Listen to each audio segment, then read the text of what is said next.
Thanks for tuning in to the Thumb Strong podcast. If you could, please like and subscribe to help us reach more people and help them get started in their fitness journey. Thanks and enjoy the episode.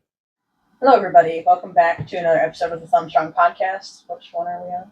201. 201. Yep. That's it. It's 200. Yep. Looks like I missed that. I didn't realize that either, I actually. was gonna say, did we not say that last week? We might have, actually.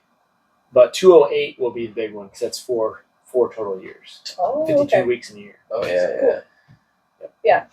So today, our topic, what we're talking about, is honoring heroes and building communities through fitness.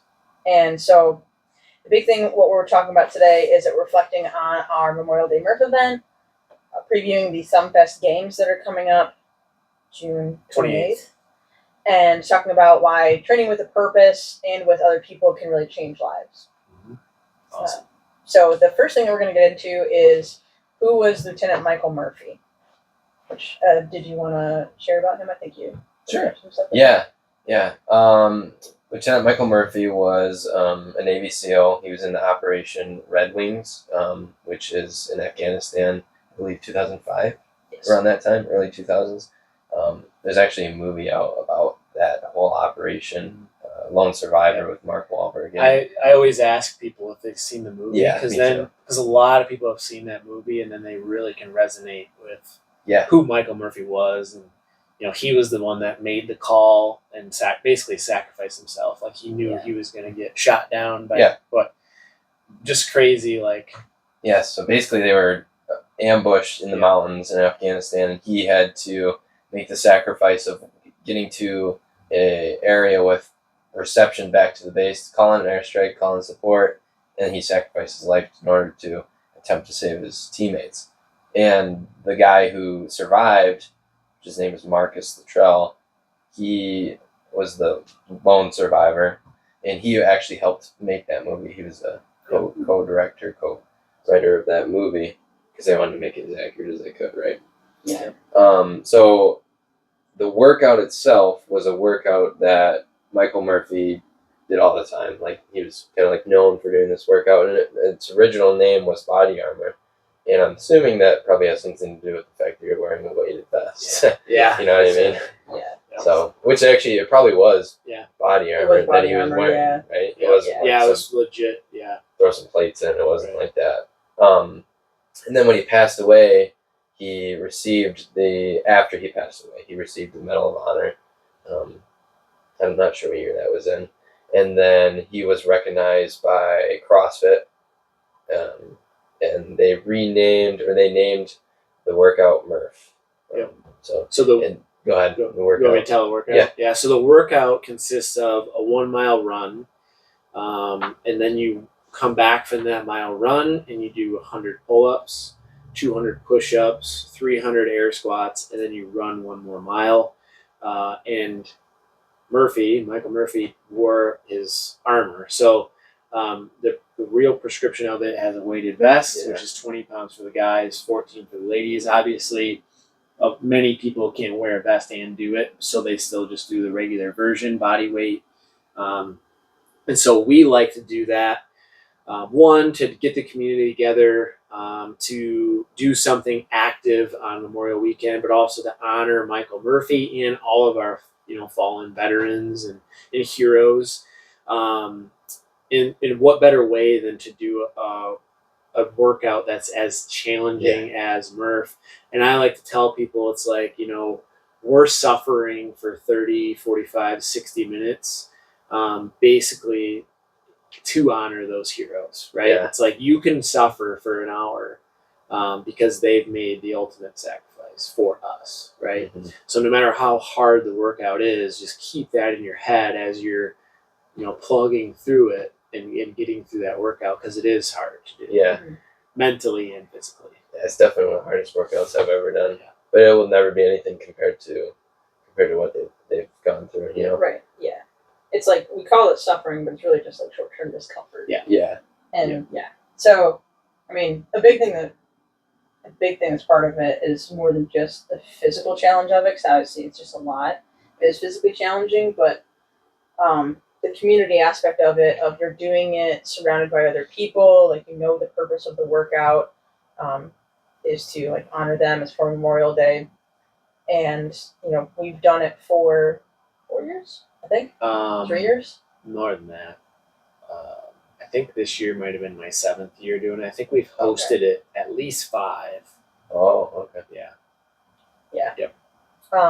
So as far as doing that, like you get that shared sense of community and purpose, everybody being together, Yeah. cheering each other on in Yeah. something that is a lot more challenging than our typical classes, and allowing it to be scaled to all levels. Like that way everybody can participate. It's not just like, hey, you can only do it if you do a weighted vest and the full thing. It's okay, we want to get as many people into that community and to share that experience with as many people as we can.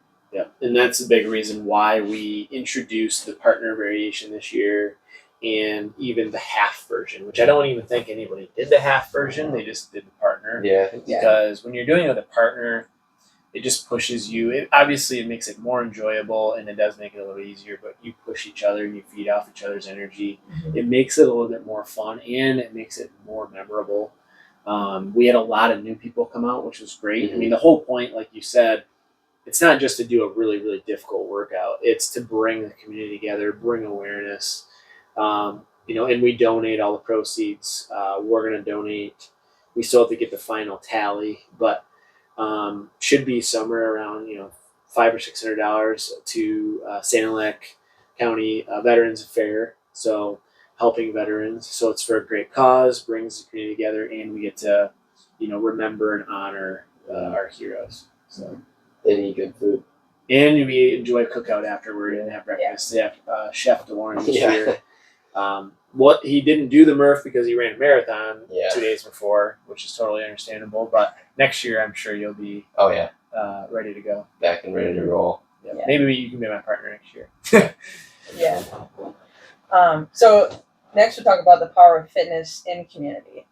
And people who train together, it's shown in different studies that people who train together in groups are more consistent, they're more motivated, and they're more successful. From having that group support, that group accountability and motivation, compared to people just trying to do it on their own. And honestly, we see that all the time with if somebody just comes in and they just want to go and work out in the gym by themselves. Statistically, they're not going to last very long. But if they come in with a partner or a group, then they're going to stay longer. Or if they join group fitness or like a small group training, they're going to have more long-term success. They're going to stick with it a lot longer. Yep. Interesting. I was on a Zoom call yesterday with some gym owners, and they were pulling up research. And I don't know if this was globally or United States, or if it was just within all of his gyms. But the number one people struggle with fitness is consistency. Is the number one reason with their fitness goals. Number 2 was actually the diet. So number 1 is just staying consistent. And so this is a huge topic because if you're trying to go at it alone, the likelihood of actually succeeding and staying consistent is dramatically lower than if you go at it with a group or with a friend or family member, coworker, or whatever. Mm-hmm. And we've seen that. I mean, I've been coaching clients here for 9.5 years, and I can tell you that the people that either work with one of us as a training client, or if they join the group or join with a friend, they're going to stay way longer than the people that try to come in and do it their own. Especially the spouses. Yes. Yeah. That too. Yeah.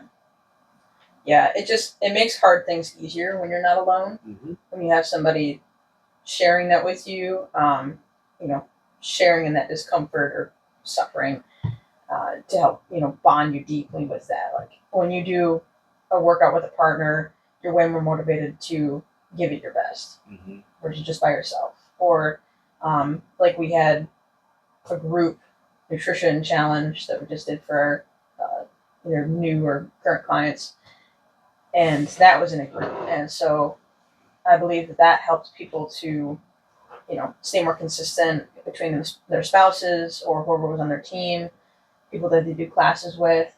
It keeps them way more consistent following through on all their habits with that. Yep, 100%. oh, here's a cool quote. That fitness is the tool, but community is the glue. And I think that that's very true as far as, it's great to have all these tools out there, like, MyFitnessPal or online workouts, things like that. Like, yes, you can do all this stuff on your own, but what really sticks everything together is the community part of it. Yeah. Let's try to think of some examples that people can relate this to. Couple that just kind of came into my head was, like, for example, we can think of some non-fitness related so that people can relate to it. But one that really stuck out was like your marathon. So you've been training for this marathon for like the last 6-7 months. Yeah. If you went up to Traverse City and you were the only person out there, Oh, God. what do you think the likelihood of you finishing it or getting the time that you got would be? A lot lower. Okay. Even me finishing it would have been. Yeah. But you were Substantially surrounded by hundreds, if not maybe thousands of people. Yeah. And you said that was just like the most incredible part. Yeah. Was you're running alongside literally thousands of people. Yeah.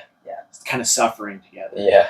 Right. Yeah, everybody's kind of, I don't know, I'm a people watcher too, so it kind of distracts me. And I talk to a few people as I'm running by, not for very long because I can't talk that long when I'm running, but yeah, just having those other people around you is huge. And knowing you're not the only one, you know what I mean? Yep. Whereas when I'm running here during training, like training was the hardest part for most of it because I'm by myself and it's just you, like, which honestly I'm grateful for because it made the race that much more enjoyable. Of having all those people around me, like having both of those things. But yeah, it was a game changer, right? So Yeah, same with me. Like with our half, like we were Yeah. running with hundreds. There's 5,000, a couple thousand people or 1,500 so. or Yeah, like 1,200 it or was something. in the middle. Yeah. Yeah, that made it way more enjoyable. It was really cool, great experience. I met this guy while we were running and ran with him for like 8 miles. So yeah, that makes a big difference when you can. And you and Katie, for the most part, ran together. Yeah, besides like the first 2 miles, and then I Yeah. saw her, and I was like, "Oh, it's Yeah. Katie." Yep. So me and this one guy were like bunny hopping each other. Like I would get in front, he'd get in Yeah. front, he'd get in front. And then eventually we were like, what's going on here, man? Like, and yeah. then we started talking to each other. Yep. And we were kind of like having a little competitive. Another example, we're still kind of on the running aspect, but Yeah. like every Saturday morning, you guys get up at like Yeah. 4:35 a.m. to go run in Lexington.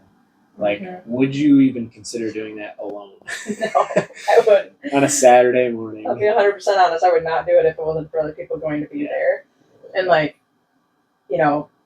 just knowing that, okay, they're expecting me to be there. I'm going to meet them. That's the only way that I'm getting out of bed that early on a Saturday morning. Yeah. Because if I was going to do it myself, I would probably just hit the snooze and be like, no, I'm tired. I'm going to go back to bed. Yep. But then, like, once I get up and get moving and I'm on my way, then I'm like excited to go and do it. And I think one other thing with the running before we talk about something that's non-fitness related is knowing that somebody else is there doing it. You're like, hey, if they can do it, I can. Mhm. It's proving that it's possible. Like with the marathon, you're like, hey, other people are still continuing to run. Like, Yep. I can do it too. But then if you're by yourself, you're just like, oh man, I don't know if I can do this, or kind of get that doubting voice starting to creep in. That did go through my head a lot, actually. It was Yeah. like seeing people other than me and like, Yeah. well, they're going to do this. I better be able to, Yeah. You're like, And-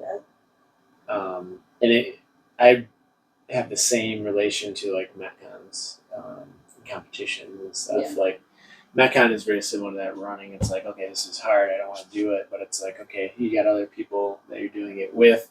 You can usually push yourself harder. You surprise yourself and do things that you didn't think you could do. The Murph is a great example of that. Like I would not want to do that by myself whatsoever. Yeah. But when you do it with 20 other people, like it's fun. It's very rewarding, and you feel accomplished when you're done, right? And then you can celebrate with everybody else. Yep. Can you guys think of any non-fitness related? Yeah, I can. Okay. So for personal experience, work. Like for everybody out there, typically you've got a handful of coworkers, at least a few. Yeah. Just imagine going to work and doing your job every day if you're the only one in there. and how difficult it would be. I didn't think about that. I kind of did that for a while. I mean, when I took over the gym, I mean, we had a couple of part-time people, but I was sitting at the desk coaching all clients, doing classes essentially alone for a while until I got more teammates. And it is lonely. Like, you're sitting in here for 8 to 12 hours a day, kind of by yourself, unless there's members coming in, and then you have people to talk to. But Yeah. it's very lonely. Actually, business ownership in general is very lonely, just because you don't have a whole lot of people that can relate. You know, there's a handful of business owners, but there's not a ton of people. And that's a big reason, like, why I joined all these masterminds with gym owners specifically, because we get to hop on Zoom every week and just share and brainstorm and talk to each other, and they get it. Like, we all get it, you know? So it's very helpful for me to move forward, and it's more rewarding, and it's more enjoyable and stuff like that to go through the process of building this, you know, community at the gym. And I'm sure you guys might have similar situations. You know, it could be school. Could you imagine going through 7 hours of schooling by yourself every day? You know, like English, social studies, like, you know, that'd be awful. Like, but you got friends there, you got people that you can go and talk to. College, you know, same thing.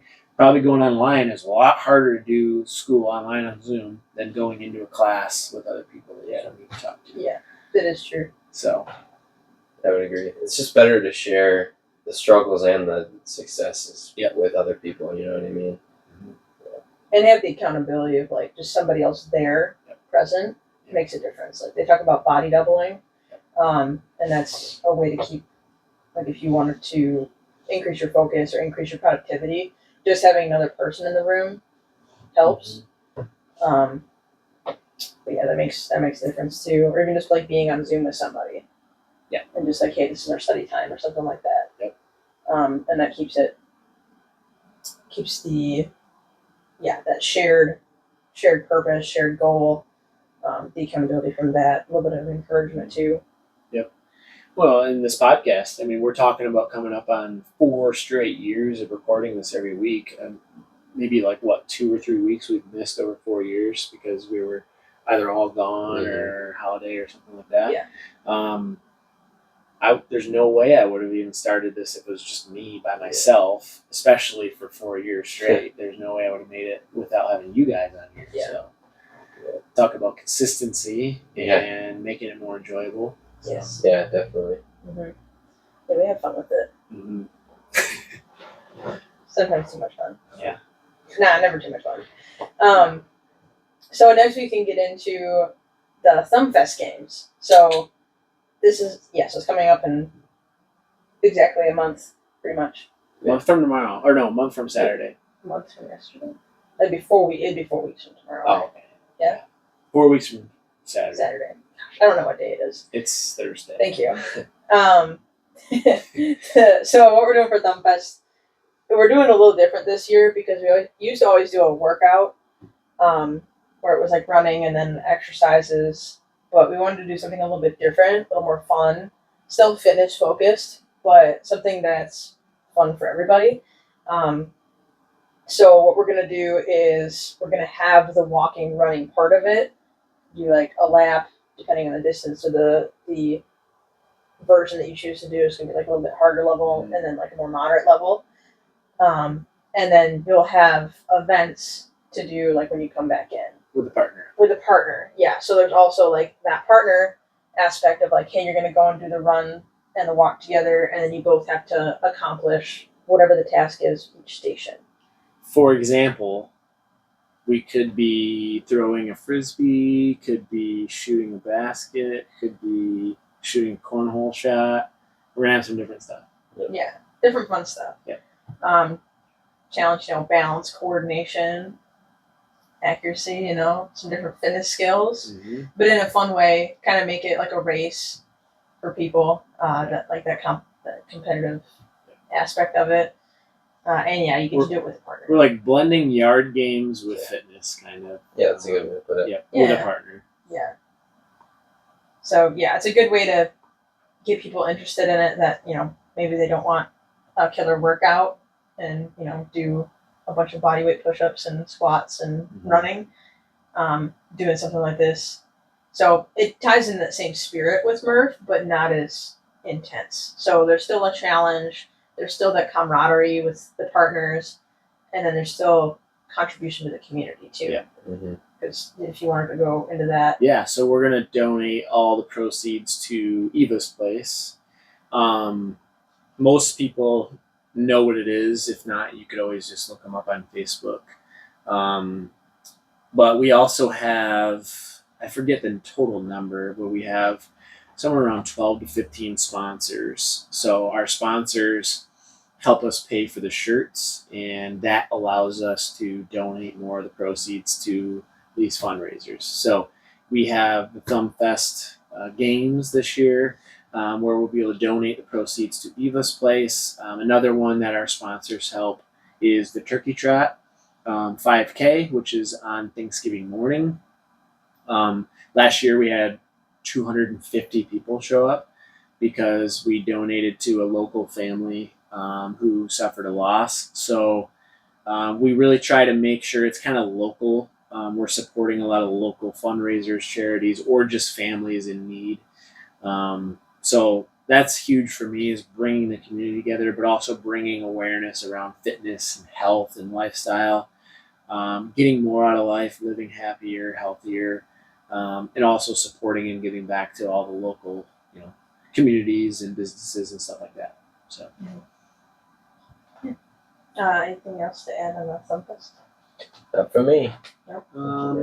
We have signups out, so I've posted signups in the Thumb Strong group on our business page. I emailed it out to all of our customer list. If you're on there, and then obviously if you're a member watching this, we've got QR codes all over the gym.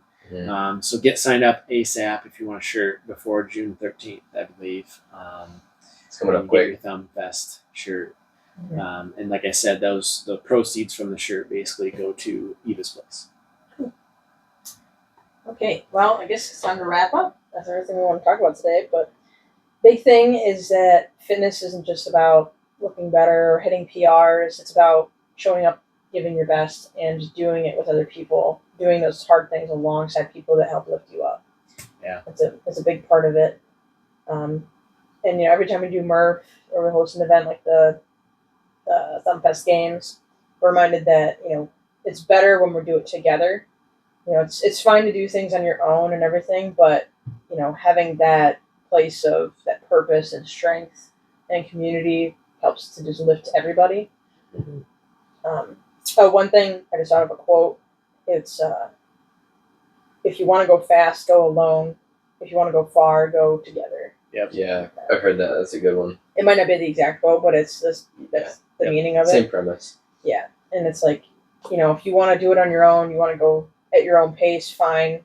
Like, you go for it, but you're going to go way farther if you go with somebody else. And that's very true for distance running. Yeah. Like, very true. Or walking even. Like, if you walk with a friend, like, you're going to walk way farther than if you went out for a walk by yourself.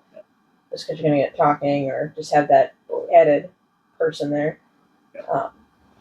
So what you can do for this, you can join a class, you can join up for a session, you can come to the Thumb Fest Games, be part of the community, or just find an online community that's a way to give you like your Zooms with the business owners.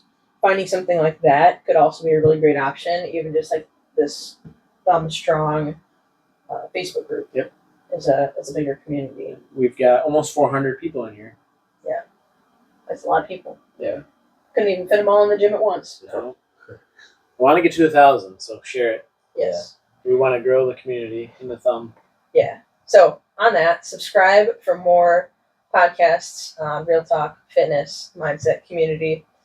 Share either if you have like a Murph story or you have a story with the fitness community, share that. We'd love to hear it. Put that in the comments. Make sure you like our videos. Share with a friend. Sign up for Thumb Fest Games now. Yep. So you can get a shirt before it's too late. And yeah. And I would also just say, if you are kind of going at it alone right now, think about finding somebody that you could partner up with, because when you think about it, whoever you end up talking to probably wants to do something, but since they don't have anybody either, they're probably not starting it, or they may be struggling to get started. So it's like you're only actually helping somebody else by asking them to do this together, whether it's doing a class, signing up for training, joining the gym, going walking a few days a week at the trail, whatever it is. So the best thing you can do is actually try to help other people. That's what we try to strive to do. And I think for a lot of new people to the fitness space, like our members are actually better suited to help inspire other people to join than we are, because they can directly relate and they've gone through that kind of tough stage of like trying something new, not sure about if it's going to work, or if they're intimidated or scared. They've gone through that. They've gotten past it. They've kind of joined the community and become a part of the Fit Fam, and now they're the ones that are kind of inspiring other people and bringing them in. So I think it's really cool. But that would be my suggestion: is finding somebody to get started with, whether no matter how big or small it is, and then you guys will just kind of stay consistent and ascend together. But, yeah, That's it. Awesome. You want to sign us off? Yeah, make sure you like and subscribe, and we'll see you guys in the next one. Stay healthy.